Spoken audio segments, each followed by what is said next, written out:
Kami mengucapkan selamat tinggal kepada Prabowo. Artinya kami jalan terus. Prabowo sudah sampai tujuan, mungkin karena sudah selesai dianggap. Jadi kalau kami tetap berjuang. Jadi kami mengucapkan selamat tinggal Bapak Prabowo. Kami terus berjuang.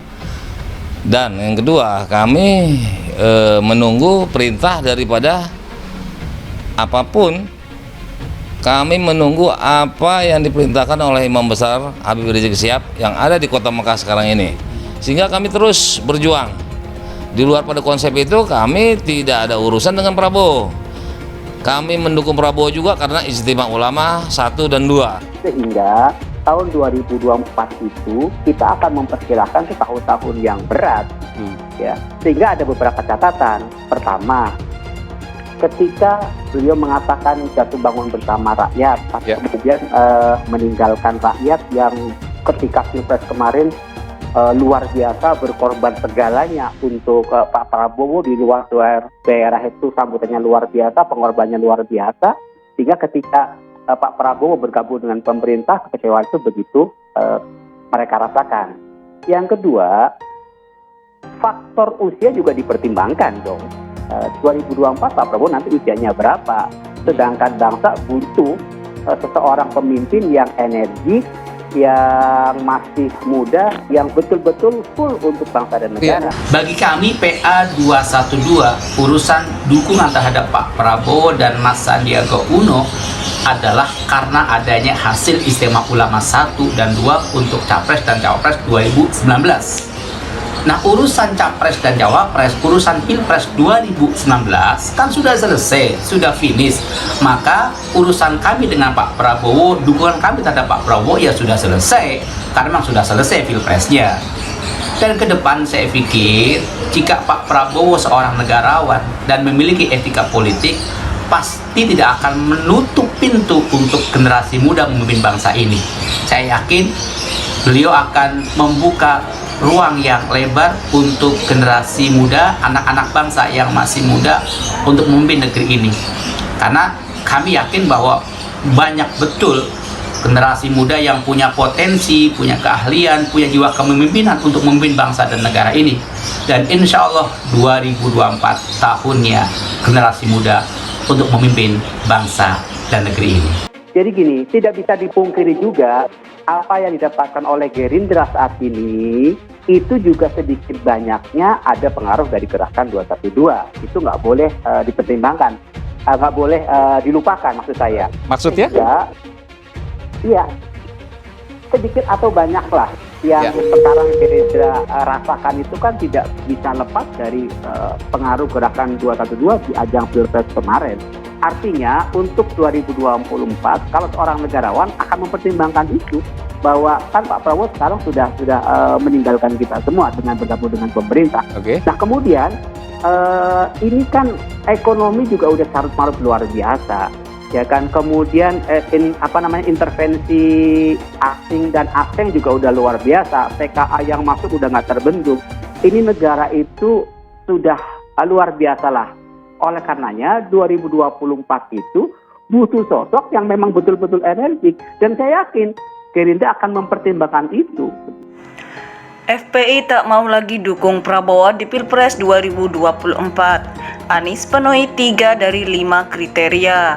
Dikutip dari suara.com, baliho berukuran besar berisikan foto Imam Besar Front Persaudaraan Islam FPI Habib Rizik Syihab muncul di kawasan Bogor. Di baliho itu terlihat kesepakatan warga Bogor yang bersedia mengikuti komando dari Rizik terkait pemilu 2024. Kami warga Bogor 2024 satu komando Habib Rizik. Demikian isi tulisan isi baliho tersebut yang tepat di sampingnya terpampang wajah Rizik Syihab. Sekretaris Umum FPI Buya Hussein mengatakan, meski demikian hingga saat ini FPI belum menentukan pilihan soal dukungannya terhadap salah satu capres. Belum, jawab Hussein melalui pesan WhatsApp kepada suara.com Minggu 20 Agustus 2023. Menurut Hussein, ada 5 kriteria yang harus dipenuhi oleh Capres jika ingin memperoleh dukungan dari FPI.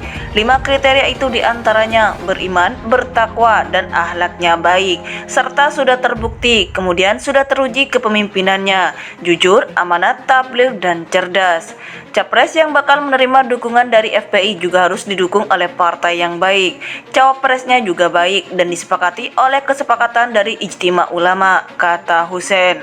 Hussein melanjutkan, sejauh ini baru Anies Baswedan yang memenuhi 3 kriteria dari 5 kriteria yang diberikan oleh FPI. Anies Baswedan disebutnya harus memiliki capres yang baik dan melewati kesepakatan Ijtima Ulama jika ingin memperoleh tiket dukungan oleh FPI. Sementara itu, Hussein mengaku hingga saat ini belum mengetahui soal kapan Ijtima Ulama bakal digelar. Belum tahu, ucapnya. Saat disinggung soal FPI bakal memberikan dukungan kembali kepada Prabowo Subianto, dengan tegas Hussein menolaknya.